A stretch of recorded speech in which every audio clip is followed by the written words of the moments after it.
ગઈકાલ રાજલ બારોટ ઉના નગરપાલિકાની ચૂંટણી માટે ઉમેદવારી નોંધાવશે। ઉના નગરપાલિકા વોર્ડ નંબર 7 માટે તેઓ ઉમેદવારી નોંધાવશે।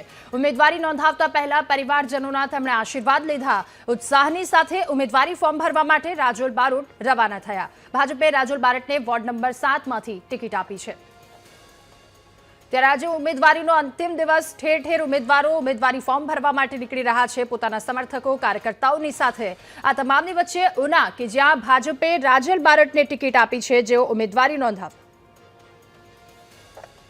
જે હું ઉના શહેર ઉના બેઠક પરથી નગરપાલિકામાંથી વોર્ડ નંબર 7 માંથી ઉમેદવારી તરીકે આવી છું અને હું ભારતીય જનતા પાર્ટીનો ખૂબ ખૂબ આભાર માનું છું કે તેઓએ મને આ તક આપી છે, મારા ઉપર વિશ્વાસ મૂક્યો છે અને અમારા સ્થાનિક ધારાસભ્ય શ્રી કાળુભાઈ રાઠોડ કે જેમણે મને ઉના શહેર નગરપાલિકામાંથી આ ઉમેદવાર તરીકેની તક આપી છે અને મારા ઉપર જે વિશ્વાસ મૂક્યો છે અને વિચાર આવ્યો કે સરકાર આપણા દેશ માટે આપણા ગુજરાત માટે ખૂબ સારા કાર્યો કરી રહી છે, ખૂબ સારો વિકાસ કરી રહી છે। તો મને પણ વિચાર આવ્યો કે આપણાથી પણ લગતું આપણે જે કંઈ પણ આપણાથી જે થતું હોય સારું એવું નાનું તો નાનું પણ આપણે પણ આમાં યોગદાન આપી શકીએ।